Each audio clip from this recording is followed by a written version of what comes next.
All right. Well, I know we'll have more attendees jumping in the next few minutes, but we have a lot to cover today. So with that, thank you for joining us today for IANTA's Community Navigator webinar series. Today's webinar, Tourism, Recreation, and Land Use Planning to Address Climate Change and Fire Mitigation, is brought to you in partnership with Leave No Trace. My name is Danielle Tehama, and I'm the Education and Business Development Director at the American Indian Alaska Native Tourism Association, or IANTA. And before we jump in, if you have any questions, please place them in the chat or the Q&A, and we'll get to them at the end of this presentation, time permitting. Of course, I'm sure our guests are also welcome to connect post-webinar. So a little more about IANTA. For more than 25 years, IANTA has served as the only national organization dedicated dedicated to advancing cultural heritage tourism in Native nations and communities across the U.S. Established by tribes for tribes to address inequities in the tourism system, IANTA is a 501c3 national nonprofit governed by an all-Native board of directors and serves as a united voice for the $11.6 billion Native hospitality sector. IANTA's mission is to define, introduce, grow, and sustain American Indigenous tourism that honors traditions and values while helping Native-led businesses and tribal enterprise to become market and export ready for domestic and international markets. Native nations and communities that are looking to start or expand their cultural tourism footprint can find resources at ianta.org. And visitors are interested in learning more about Native culture can visit nativeamerica.travel.tiu. Today's webinar is designed to help you learn about sustainable tourism and fire risk mitigation in Native communities. Climate resilience and responsible land use are critical issues we all need to address. We have a lot to cover today, so I'm going to introduce you to our speakers and experts from Leave No Trace. But before we jump into that presentation, I do want to point out a couple things. Please check our website for additional training opportunities, including our partnership-based certification program with Arizona State University. You can scan this slide or visit our website for more information regarding the certificate program, upcoming webinars, and past webinars. And also consider signing up for our weekly newsletter, the Rupert Report. Also want to point you to a webinar coming up October 1st. Recreation and Tourism Planning for Parks, also co-hosted with ASU. And lastly, before our speakers today, please join us at the 27th Annual American Indigenous Tourism Conference. This year will be hosted by the Mississippi Band of Choctaw Indians, the beautiful Pearl River Resort in Choctaw, Mississippi, October 27th through the 30th. Please celebrate resilience, creativity, and collaboration with us in the ever-evolving world of Indigenous tourism. For more information, please see our website as well. And now what you're all here for. Let me introduce Bryce Esplin, Director of Sustainable Tourism for Leave No Trace. Bryce develops a community-wide approach to environmental education by aligning stakeholders with tailored Leave No Trace messaging through long-term mutually beneficial relationships. His dual degrees in psychology and communications ensure that Leave No Trace has a deep understanding of human behavior and can work with high-profile tourist destinations to develop comprehensive education campaigns. Bryce is a technology nerd and is always employing digital systems to improve organizational efficiency and add a level of expertise to partnerships. Bryce has worked with hundreds of destinations and parks across the globe, implementing Leave No Trace education. This includes comprehensive audits of signage, website, and social media presence, staff training procedures, and building partner or supporter programs. Most notably, recently contributions include a comprehensive signage update in Arches National Park, guided and social media campaigns called Don't Hurt the Dirt with John Day Fossil Beds National Monument, and a multi-year research project on the effectiveness of community-wide Oak Creek caretaker campaigns in my old stomping ground, Sedona, Arizona. Also, please help me welcome Matt Schneider, Manager of Sustainable Partnerships at Leave No Trace. Matt works with our sustainable tourism partners to develop education and messaging that aligns the interests of visitors, local communities, and the environment. With a PhD in ethics from the University of Georgia and over 20 years of experience in education in the outdoor industry, including 3 years as a Leave No Trace traveling trainer, he takes a collaborative approach to fostering healthy ecosystems and vibrant cultures. When he's not working, you can find Matt riding his mountain bike near his home in Western North Carolina. Gentlemen, I'll leave it to you. Great. Thank you, Danielle. Go ahead and I think we were both clicking the advance there. First of all, thank you all for joining today. My name is Matt Schneider. We are kind of going to break this down into two parts. And focusing on leave no trace education around fire. So effectively communicating leave no trace best practices in and around our communities, both to folks in the community and visitors to those communities. So today I'm going to kind of go through a very brief background on leave no trace, who we are, what we do, what leave no trace is. So I know folks come to it with a varying degrees of familiarity. Talk a little bit more in depth about the effective communication of the Leave No Trace 7 principles, when and how to reach people, and then kind of get into the why behind our practices, the reasons for them, and fire-related impacts, and kind of get into some opportunities and tactics around informing visitors about fire safety in an effort to protect those natural and cultural resources.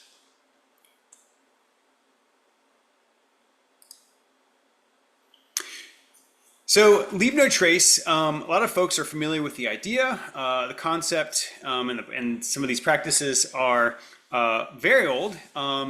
As a phrase and as an organization, it kind of has its roots in the recreation boom here in North America that we saw in the 60s, 70s, and 80s. As an organization, we were founded about 30 years ago, in the mid-90s. And we have a mission to shepherd research into actionable and clear public education around protecting public lands, parks, protected areas. We know that Leave No Trace is effective at moving the needle on protecting outdoor spaces. People trained in Leave No Trace are actually 5 times more likely to take actions that protect nature. You give people the tools they need to make better decisions, and they tend to make those good decisions. We also know that between 80 and 90% of visitors to parks and protected areas have never had any kind of formal Leave No Trace training. And so what that means is there's a great opportunity to integrate this and to weave this into the work that we're doing when we're managing lands and when we're trying to protect the natural and cultural resources of our communities.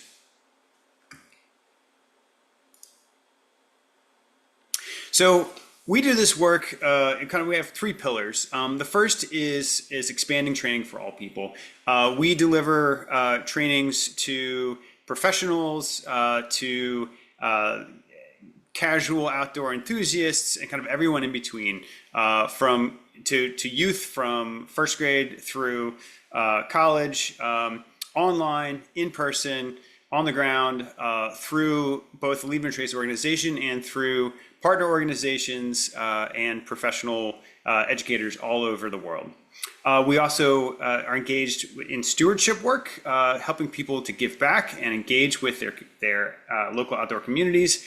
And finally, we work very, very closely with researchers at universities and with land managers to study, to make sure that what we're saying, the advice that we're giving is grounded in science. And so a lot of our practices are constantly changing and evolving over time as we get better information. So we both study how what people do when they go outside affects the environment, but we also study how to effectively communicate those messages to outdoor visitors. So when we think about Leave No Trace, we encourage folks to not think about it as a set of rules. We have 7 principles that I'm going to go into here in just a moment. But we think about Leave No Trace as a holistic outdoor ethic that encourages people and gives them, it kind of inspires and teaches people how to enjoy the outdoors responsibly. And what the goal of Leave No Trace education is for us, and I think is probably best to think about it in these terms, is to move folks from one end of this spectrum where due to carelessness or lack of information, we find visitors leaving a lot of impacts, damaging vegetation, causing needless erosion, impacting wildlife, things like that. and to get them to move in the direction of fewer impacts. There's no such thing as leave no trace perfection, unless we were to decide to never go outside, never set foot in the natural world, which of course is impossible. We are part of that world, and we enjoy it, and we want people to go outside and share in the benefits of being outdoors.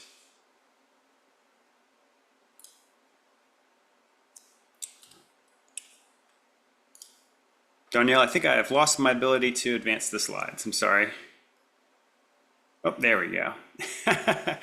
All right. So we have 7 principles, and I'll briefly go through these, and then we'll kind of get into more of the effective communication side of things. Just as an aside, as I said before, we are an education organization, and we have 2 and 5 day courses that go into great depth on these 7 principles and what they mean for different activities and different outdoor environments. So I'm only going to barely scratch the surface here today. If you are interested in learning more or refreshing or kind of updating your understanding of Leave No Trace principles and practices, I invite you to go to lnt.org and check out some of the many online courses that we have there, the great opportunities to kind of brush up on that. But in any case, so starting at the first one, plan ahead and prepare. It's important for folks to know what they need to be successful, to be safe, to make good decisions when they go outside. If you don't have you show up to the trail without planning ahead and preparing, you're likely to get lost. You may get hungry. You may show up with a pet that's gonna, and no leash, that's gonna scare away wildlife, right? So there's all kinds of things that can happen if you're not ready for your outdoor experience. Travel and camp on durable surfaces, number 2. This focuses on concentrating impact, footfalls, tires, etc., ropes, whatever outdoor equipment you're using, on surfaces that have already been impacted or on ones that are very durable. Rock, compacted earth, sand, pine duff, things like that. Third, dispose of waste properly. A lot of folks think about, pack it in, pack it out, right? Trash and that kind of waste disposal. That's certainly important. If you're not prepared with a trash bag, you might not be able to do a good job taking care of that trash, but it also encompasses human and pet waste. So we're talking about feces here. This is, in a lot of places, a really big issue. 4 is leave what you find. And this is kind of encompasses a lot of different things. So both in terms of not modifying or inadvertently destroying habitat, both for the sake of creatures that live in those places, but also for other visitors' experiences. But it also includes things like minimizing the spread of invasive species. And I think very importantly, it includes making sure that you aren't altering, destroying, or defacing our cultural heritage and historical artifacts. The 5th one we'll spend a little bit more, Bryce is going to spend a little bit more time talking about, but this of course is to minimize campfire impacts, and there's a lot of different ways that campfires can have harmful effects, not the least of which of course is spreading wildfires. The 6th one is respecting wildlife. This has to do not just with giving wildlife space, but also making sure that we don't inadvertently feed wildlife and do things that cause their behaviors to change in ways that are a threat to their health and to the safety of other visitors. Which brings us, of course, to the 7th one, which is to be considerate of others. So understanding how, when we visit parks and protected areas, we can be respectful of other folks who are there and who might come after us. Bryce is going to also touch upon a resource that we worked with IANTA to help co-create, focusing on that subject as well.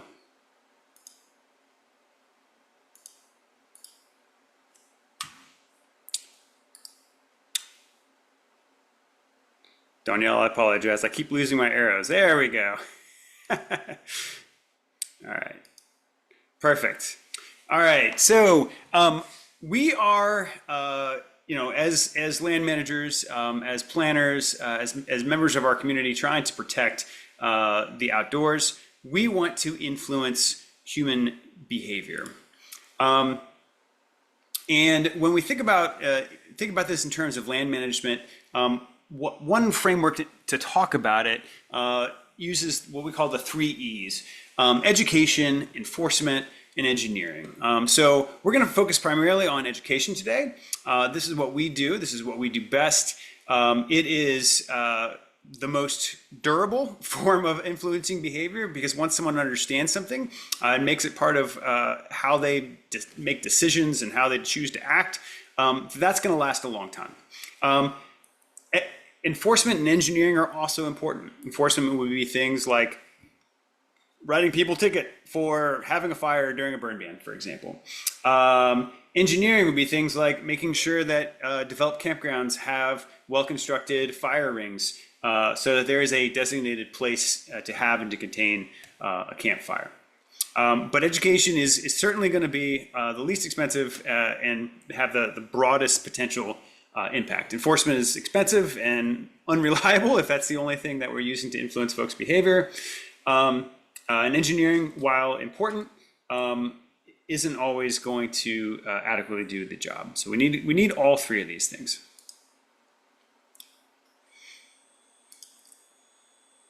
So we know that the vast majority of impacts, and when we say impacts, what we mean is harm to the natural world, right? To natural and cultural resources in our parks and protected areas. The first category of impact causing behavior are things that are intentionally harmful or illegal actions. Things like intentionally setting fire to something, poaching, dumping trash, just household trash off in the woods. These are things that people do typically knowing that they're causing harm. And they're not going to be a good, something that's affected by education. There are uninformed actions, such as having a fire during a ban, not knowing that there's a ban, for example, right? Feeding animals who beg for food. They look really cute, isn't it fun to feed them?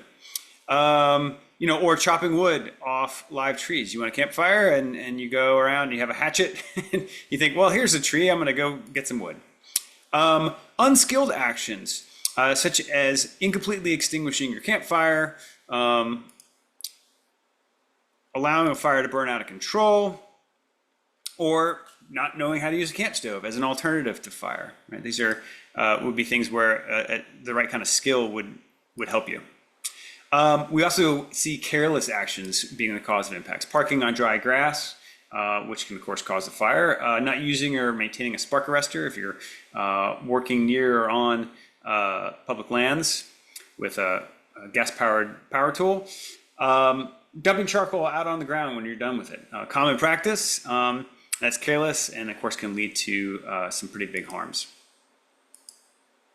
And finally, we have the last class is unavoidable actions, which would be trampling ground cover at a campsite, disturbing wildlife at water crossings, disposing of human waste, right? We're gonna have to do those things no matter what. What we wanna do is avoid the avoidable impacts. And the uninformed, unskilled, and careless actions are the categories of behaviors that we can potentially have an effect through education. If someone's breaking the law knowingly, educating them isn't going to necessarily prevent that behavior. And of course, unavoidable actions, these are things that we accept as part of humans going outside.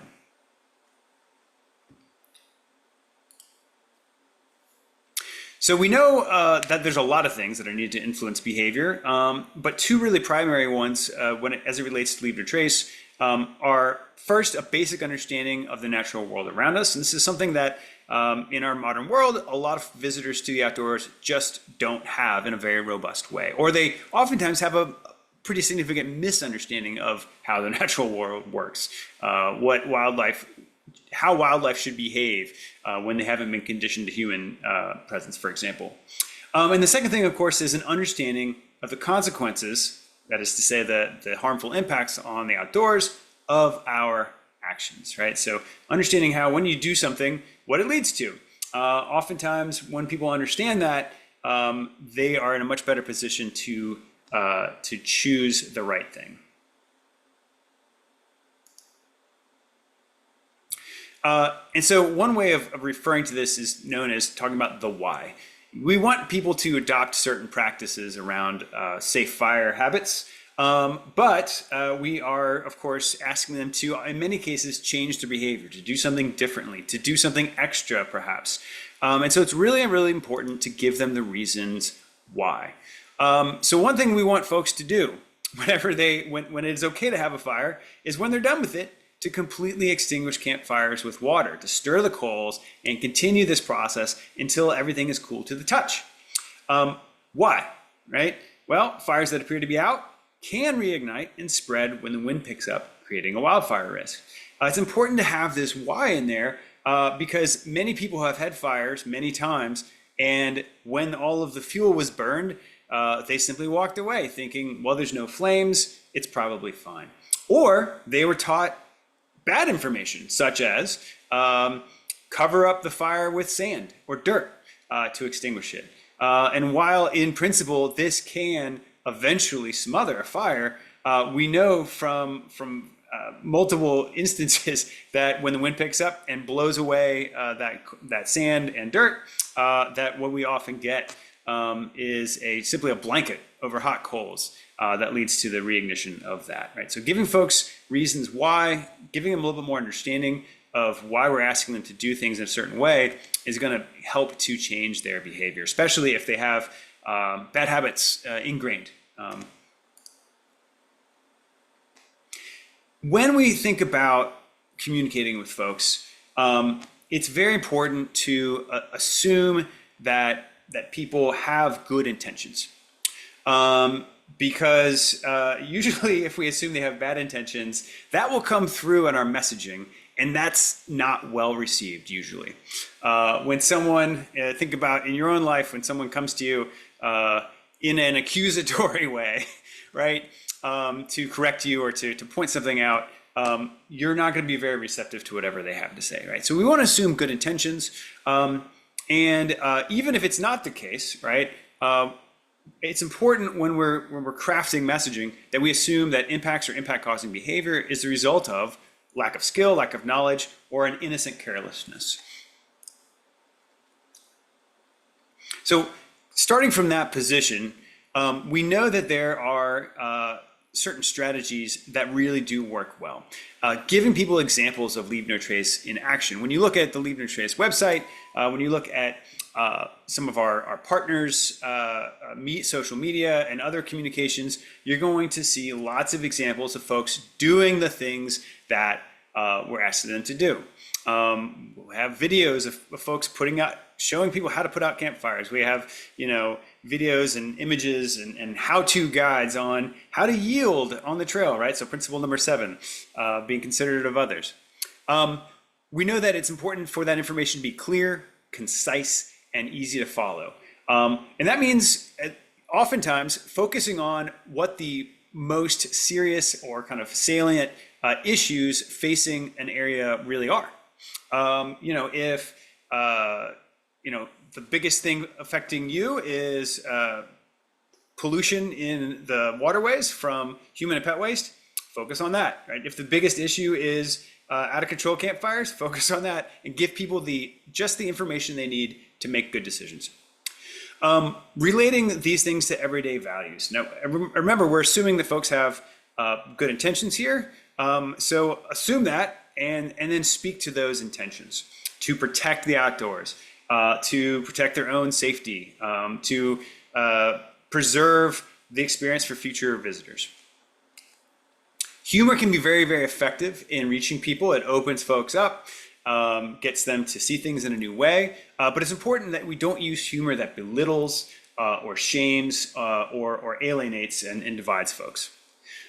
Which of course brings me to inclusiveness and representation, making sure that people see themselves as folks who are included in these practices, making it relevant in their lives. So explaining the why in terms of safety and health and enjoyment. And then finally giving the why and providing an alternative. All right, so we will switch speakers now and keep you all on your toes. So I'm going to talk a little bit about some fire-specific guidance for you all, and then really how to apply it into our our tourist or our visitor messaging strategies, how to put it in place for locals alike, and how to make it actionable and create a normative culture of leave no trace. What we're trying to do is create that culture, that expectation that when I come to this area, I leave no trace.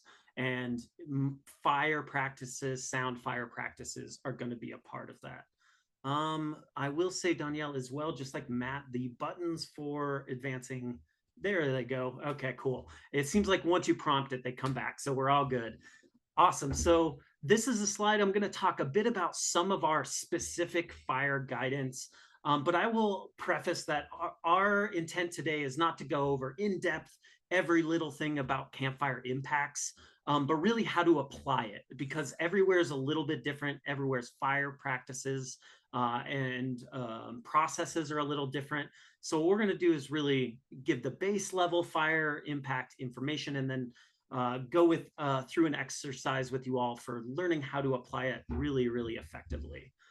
So the first thing we like to really acknowledge is that, especially in our modern world, fires are not always necessary. They are a quintessential piece of going outdoors for many people, and they can't really picture a camping trip without it. However, that is changing over time, especially as we acknowledge our current climate, the earth being warming, and drier fuel loads on a lot of our shared outdoor spaces. And so more and more often, going without a fire is one of the best options. But if people are having a fire, we want to make sure they're prepared and have the knowledge and the skills to be able to minimize the impacts of it, and especially not lead it to a wildfire. So another thing is to really make sure that it's allowed, right? Check fire restrictions for your local area, or if you're setting them, have a really involved process for how to communicate and assess those conditions. The next thing I'd like to acknowledge is that a campfire is not a garbage can. Too often, people think that burning trash is a proper way of disposal. Beyond, producing carcinogens that affect us, it also leaves behind scraps for wildlife, and is often one of the most common places wildlife will come after we leave a campsite. And it can be really harmful in the long run. So we never want to utilize that fire as a garbage can as well.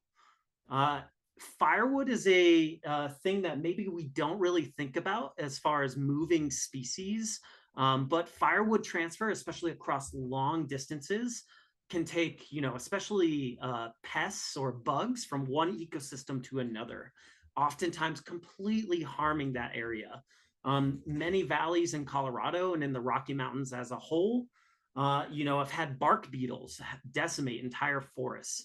And in a lot of cases, bark beetles are brought from carrying firewood from one location to another. So making sure that firewood is bought local, we advise, 50 miles from where you plan on burning it. That usually is good guidance. Or that you purchase it somewhere that it was maybe kiln dried so that it doesn't carry those pests. So firewood is a vector for, introduced or invasive species, and we want to make sure that we're minimizing that if we're purchasing or bringing our own. If we're collecting from a site, we want to check those regulations as well. We talked a little bit about leave no trace research and science earlier. Some of this research and science tells us that if you take soil samples from inside of a campground and then a little further away from that campground, there is very different levels of carbon and nitrogen in that soil. And a large part of that is people removing firewood over years and years and years. So, as with anything, if we're allowed to take firewood, we maybe want to not take all of it or take less of it, so that we're not depleting that resource and affecting those bigger systems. And then lastly, when we'll talk a little bit about this in a moment, when we leave, we want to make sure our fire is completely out and cold to the touch. You should be able to hold your hand, just a couple inches above that fire pit and not feel any heat coming off of it. And before we go to this next slide, I kind of want to ask, and I'll see if I can get some audience participation here. What percentage do you all think of wildfires are human caused? We'll see who can get the right answer. Go ahead and drop it in the chat. What percentage of wildfires are human caused? Everyone's furiously typing and or Googling, trying to find the answer. That chat function in the webinar should be on your button there. Ooh, 45%. Not a bad guess. Go ahead, Danielle, if you'll 50%. We're going to go a little higher. Danielle, if you go ahead and flip the 85, Ben Rupert.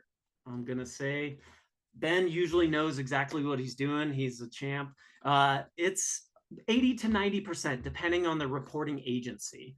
You know, and a lot of people think, you know, they know that wildfires happen. And wildfires, I do want to caveat, fires are a natural part of most ecosystems. In fact, some plant species need fire to germinate. Think of the giant sequoia tree. The giant sequoia tree cannot open its cones without wildfire. However, you know, 80 to 90% human caused, they're happening a lot more frequently than nature would allow them otherwise. That paired with our really warm and dry climate, fires are a much bigger deal than we have had previously. So 80 to 90% of wildfires are human caused. Only 10% are started from natural causes. So that is just a big why and something we really want to get across to people. Time and time again, people are surprised by this fact here from you know, the US's reporting agencies, the Forest Service and the National Park Service. Hone in on this because it makes people realize how dangerous this can be to ecosystems. Beyond that, you know, we spend a lot of money fighting wildfires in one form or another, whether it be suppression, rehabilitation, and a lot of that is minimized by education on the front end, right? Hopefully by educating more and more people about the dangers of wildfire and out of control campfires, we can lessen that amount by having to do less back end work. This also equates to the loss of timber, habitat for animals, vast ecosystem changes because afterwards invasive species can come into an ecosystem easier. And so, you know, a lot of deaths also occur because of wildfires, and we want to make sure that we're minimizing all of those as well. And this picture that's on the slide is actually near and dear to my heart. This was last summer. That is my house with a wildfire in the background in Washoe Valley. This campfire was one of the 80 to 90%. It was started by a out of control campfire on a red flag warning day. 30,000 people in the Reno area had to be evacuated from this fire, including myself. So just a reminder that these things are happening all across the world, are really, you know, affecting people in big ways. And we want to communicate to folks how to minimize that. If you go ahead and flip me once more. Danielle, thank you. Awesome. So what are some key information for wildlife prevention or wildfire prevention? We want to know the fire risk, whether we're creating and communicating that risk, or whether we are maybe looking at government agencies and communicating across what that risk looks like. We want to communicate to folks when to have a fire and to not have it. In my eyes, red flag warnings do not characterize the problem enough. I think it should be renamed from red flag warning, which is kind of nebulous, to what it is: high fire danger day, extremely high fire danger day, or it needs a little better name, I think, than red flag warnings, because not everyone knows what that means. Understanding lesser known fire risks, and we'll go through a few of those. ATVs and UTVs can flip rocks or bump rocks and cause sparks. They often have hot exhaust pipes, or maybe they don't have a baffle in the exhaust to catch sparks and can cause fires. Additionally, power equipment, you know, can cause issues. We have a lot of wildfires started by downed power lines or wind swinging them into trees, things of the like. Dragging exhaust or tow chains. When we're hooking up trailers to our vehicles, they can often create sparks on the side of the roadway. Exhaust, if we park on dry grass, is a very common cause of wildfires. Fireworks are a very prominent cause of wildfires as well, and one that I'll give an example of later, but one that we want to communicate the where and when you're allowed to have them. and others. There are lots of ways wildfires start in the outdoors, and that 80 to 90% chance, what we're trying to do is reduce that amount. By taking that percentage down, our outdoor spaces will be healthier as a whole, and less people will be threatened from the outcomes of those. So it's not just about prevention. Remember, think about your evacuation preparedness of your communities if that fire happens, as well as the prevention leading up to that. And where and how does your community share this information? That's what we'll get into with my last 10 slides here, is really that deeply, where and how to share this information. So I'll drop in the chat some resources. Leave No Trace has quite a few. We'll cover more later. A bunch of videos showing some of these skills that you can share with your audiences, embed on websites, anything of the like. Having a safe fire often involves collecting wood from areas where it's allowed and in a sustainable way. So we say that there are 4 Ds of firewood collection, and they are dead, down, dinky, and distant. Those are the 4 Ds, right? So we want our wood to already be dead, and we don't want to be cutting living branches off of trees. That really harms the plant species. We want it to be down on the ground, because standing dead trees actually are home to a lot of wildlife, especially birds. We want it to be dinky, and we say wrist size or smaller. That way it's a lot more likely to burn to ash, and that we're not taking huge amounts of carbon and nitrogen from ecosystems with those giant logs.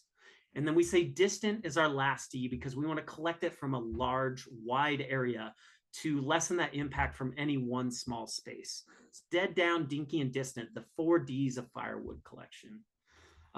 Beyond where we get our firewood from, we want to make campfire soup when we're done with it. And what that is a tactic we employ to make sure that our fires are completely out. We drown them with water, we stir up that soup, and then we pour more water on it, and then we'll feel with the back of our hand to make sure there are no hot spots in that fire pit, so that it won't come to life after we leave. We always want to concentrate that impact as well. The reason we want to use established fire rings is that fires actually sterilize soil underneath them.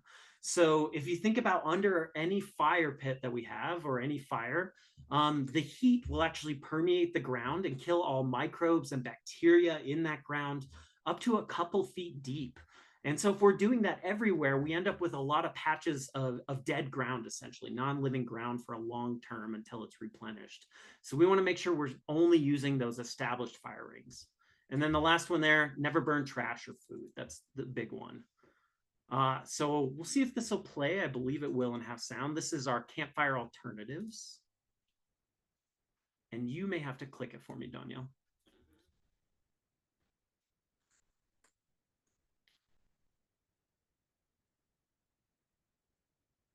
I'm not hearing sound, so that's okay. Yeah. Do you have the link for that? You can plug into Bryce. Yeah, I'll Matt can find a link in the background and plug it in the chat, and we will go ahead and keep on moving. So again, campfire alternatives. One of the most common things in our modern world is, do we always need a campfire? I've learned with my group of friends that most often, if I just put a Lucy lamp or something near where the campfire would be, it functions really similarly when I'm out camping and having fun with my friends. And so, really important to think about when and where it's appropriate to have a campfire, and that in some instances we can lessen that 80 to 90% number by not always having one, or not forcing ourselves to have one. So now we've talked a bit about campfire information, and what we really want to impart on you before we leave in these last 10-15 minutes is, how do we add this into the visitor and local experience? How do we take this education and put it as a part of the video or of the visitor journey? And we know that most visitors go through these 5 stages in any time they go to a new area. We call them the 5 steps of the recreational experience. So thinking of these stages, we know everyone goes through anticipation, where they're planning for their trip. They're traveling to the community that they plan on camping or having a campfire in. They're on site, they're hiking, they're maybe using a gas stove to cook their meals. they're traveling back home, and then they're reflecting and taking it all in. And I know what you all are thinking, oh, wow, Bryce, these are really obvious steps. Of course, I travel to the place that I'm going. But really, when we take a finer look at breaking these steps down, we find all of these opportunities for education, right? And easy opportunities. And what we want to do is we want to put education in every stage of the visitor's journey, especially for these most important things, so that they are constantly surrounded with it. And then the easy choice becomes the leave no trace choice, because they know that campfires are not allowed right now during a red flag warning, and they can have a huge effects. And they've learned that from our billboards, or maybe our confirmation page on a reservation or a trailhead sign. There's tons of ways to interact with folks at each of these stages. So we're going to look at each stage and talk a little bit more about what fire prevention, wildfire prevention, and messaging education looks like in each phase. So in anticipation, we want to provide primarily those online, those social media, those resources people will find before they ever show up to your location. A couple that I have here on the pictures is a designated fireworks area out at Pyramid Lake from the Paiute tribe. And it talks to people, if you're going to use fireworks and you're coming out here, we have designated areas where it's deemed safe and it's not going to harm the ecosystem while you're out doing that activity. It gives people the space to still participate in something they enjoy, but gives that education of where they can go and how they can minimize their impacts while they're out there. Additionally, I have a picture of this fire prevention series from the Navajo Nation on YouTube that is extremely good. So thinking of those website resources, the pre-trip planning guides and itineraries you make for folks, especially in that tourism facing world, a lot of guides and itineraries provide valuable education to folks. Our social media campaigns and videos, or maybe ads, reservations or permit confirmations, all play a big role in this stage. And now thinking about our travel to and travel back phase. So thinking about those media ads, physical ads, billboards can be really effective in some communities. Interactive maps or apps when people arrive at a gateway community. Thinking about our hospitality industry and gas stations or other educational touch points that people might stop at. This fire danger side from the Mescalero Agency Fire Management, a really good way to communicate what the fire danger is that day. You see these all over the country communicating these. And so it's a consistent framework that we can tap into that people are used to seeing and interacting with. So things like this really kind of reinforce that education. Thinking about stage 3 here, our on-site phase. We're talking about physical signage, and we know this is the most prominent way people will get leave no trace information is at a trailhead sign or a visitor center. So thinking about our info booths or interpretive programs, guided programs, mentioning fire danger in those, or sound fire practices, giving that 80 to 90% fact that surprises people during your programs can be really effective. And then thinking about QR codes on signs in places where people have service. It allows us a really good educational touch point for people to learn more. Say a sign at a trailhead or a campground that says, do you know the fire danger today? And a QR code leading to today's fire danger. Things like that can be really effective. So I'm going to hone in on this on-site one for just a second here. And think back to what Matt said earlier, right? We're all creating educational messages one way or another. And we want those messages to have an action and a why statement. We know these two sentences combined allow for us to be really effective in giving quick guidance, whether it's on a sign, a pamphlet, a social media post, or websites. We want to combine action and why statements to make people feel like they can change their behaviors, and it forms their own ethic, and it's self-realized. So it's not just because someone's pointing a finger at them, it's because they know the whys behind it. So when we're making signs, we want to build them with this in mind, right? So this is a sign that we made in, I believe, North Carolina. And you can see it's a series of action and why statements. Stay on the trail, that's my action. And then the why below it. pack out trash and pet waste, and then the why below it.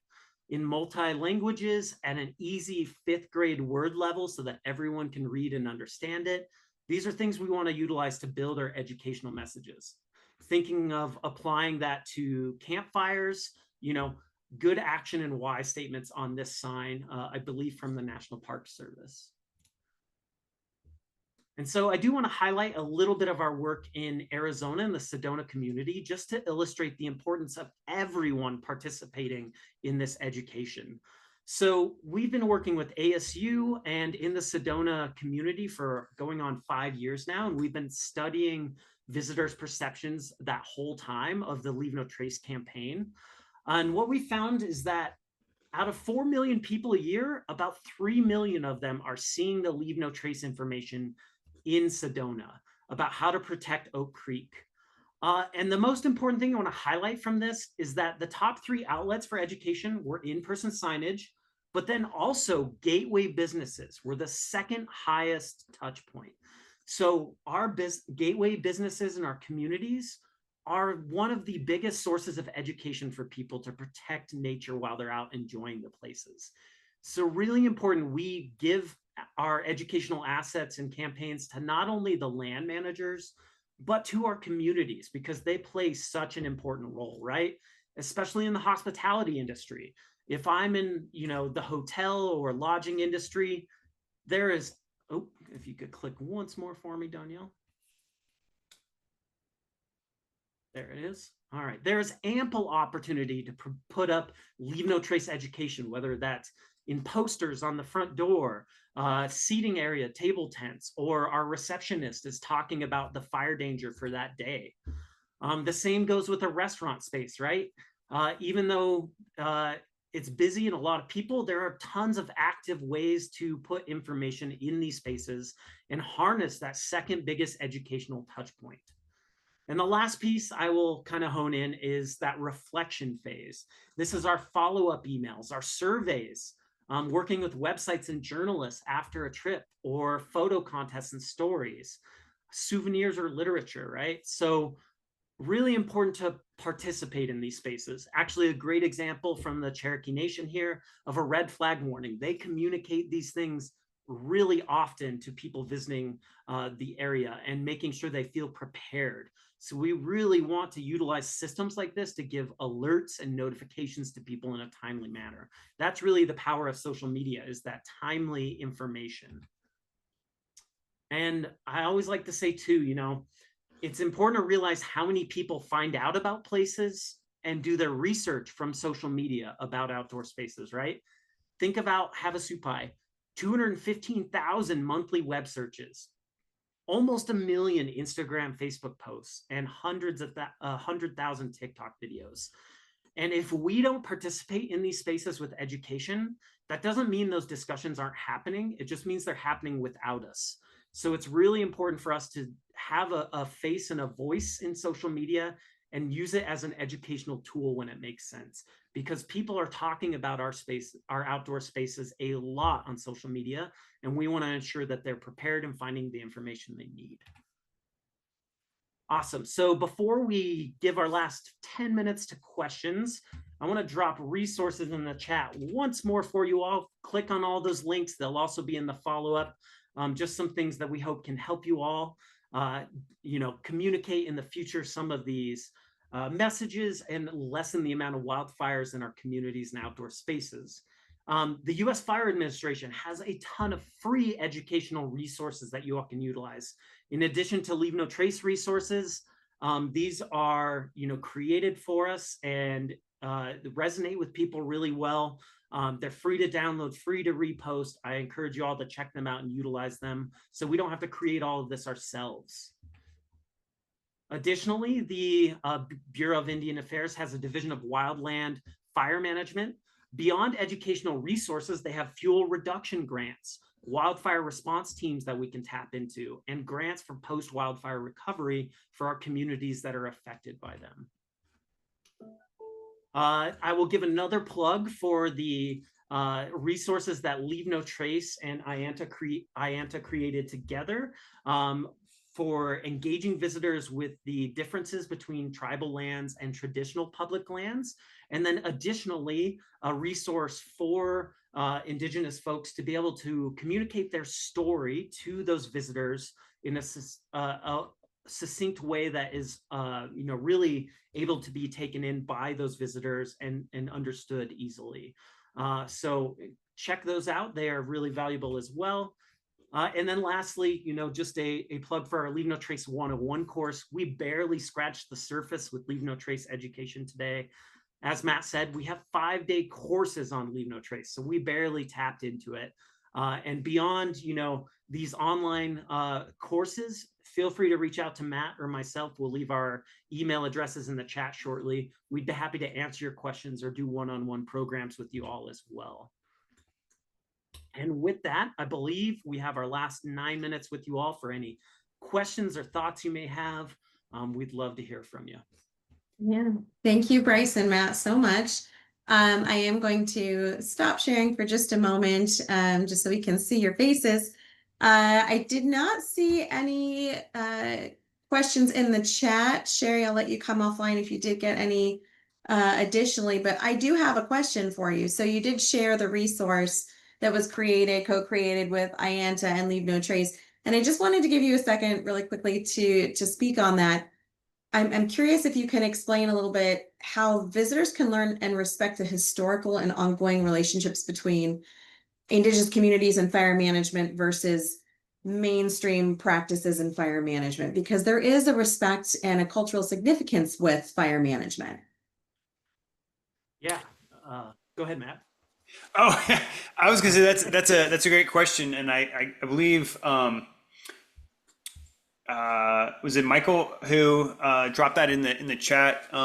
There is quite a bit of history around fire management, and actually a lot more mainstream discussion, surrounding native practices and active land management that is becoming more and more common today, and integrated into so-called mainstream land management. But I think that's a really kind of important thing to talk about and to make reference to when thinking about in the context of communicating what it means to be a responsible visitor to Native nations and communities in terms of fire. What is the role of fire? What has it been? What are those? What is the kind of, what are those indigenous practices? Those kind of how do we share that with visitors in a way that helps to inform them, and also empower them to act respectfully and take actions to help to protect those areas. Yeah. I'm not sure, Danielle, if I fully answered your question or not. Bryce, did you have something to add? I'll add a tiny bit to it. I will say, in a lot of the circles I'm in, at the federal level and in national land management practices, I think land managers are really trying to take in more of that traditional ecological knowledge and that wisdom that we have in colonial land management have, I think, really missed over a lot of years. There's been it's pretty well known that I think we had not nearly enough fuel reduction and had increased fuel load on a lot of our outdoor spaces that were federally managed in the US. And that is, counter to a lot of traditional ecological knowledge. And so I think there is more and more of that trying to be implemented in across the US. And I think rightfully so, because there's so much wisdom there that makes the scientific approach toward these things more sound as well. And so I am encouraged to see that being worked into our land management practices more and more commonly, and then also communicating with visitors those things as well, so that they know that this knowledge, where it's coming from and how effective it is in being important parts of our ecosystems. Thank you for that, Bryce. I did see a comment from Gina. Agencies should be using traditional ecological knowledge in their management planning. And that just leads into the question that I asked just for the broader community here on the call, because responsible visitation does support those Indigenous communities and the broader fire management and prevention goals that we all have. So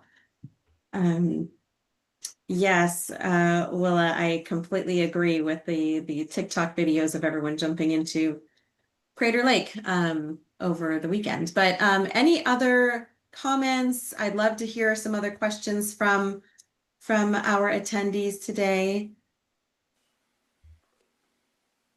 Or maybe if either of you have comments on social media influencers, how can communities, Indigenous and non-Indigenous, start to combat the education of sacred spaces or overused areas? Yeah, social media has added some, interesting caveats to our outdoor world, right? Gone are the days of the guidebook. People are finding out about places online, and a lot of times that means they don't get all the background information. So thinking back to when I was talking about participating in those spaces, I think leading by example and showing those sound practices and giving those educational whys in a non-shaming way goes a long ways. I always like to say people can't do better unless they know better.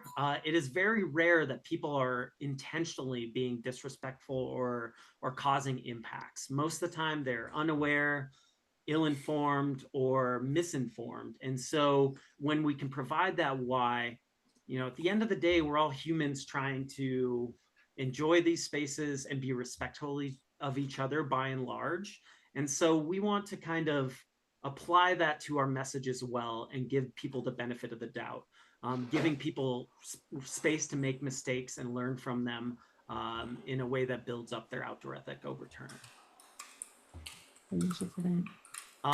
I will say I see a comment here. Does Leave No Trace have social media campaigns that people can share out on their own pages? Yes. So Leave No Trace has social handles on just about every platform.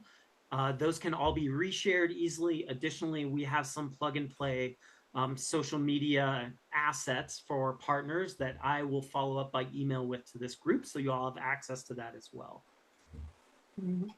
Thanks for that, Bryce. And just to wrap today, we've got a couple more minutes. We'll still be monitoring chat, but also wanted to point everyone to IANTA's resources and opportunities. So we do encourage you to check out the resources on ianta.org. Our staff and partners work collaboratively to support Indigenous tourism across the U.S. And additionally, again, just calling out, there's additional training opportunities, including our partnership-based certificate program with ASU coming up. Visit the website for more information regarding that program. Other webinars. This webinar, if you want to share it out, will be posted soon. Prior webinars and resources for other events. So ianta.org for that. And please consider also signing up for our weekly newsletter, the Rupert Report, to keep informed of all things Indigenous tourism. So with that, we thank everyone here. Oh, Gina, thank you for posting that. There is an additional resource of TEK applications in the chat. And we look forward to seeing everyone on our next webinar here, same place, same time. Log into ianta.org to register. Thank you, Bryce and Matt, again for being with us today. And we look forward to continuing this conversation. Thanks, everyone. Appreciate y'all being here.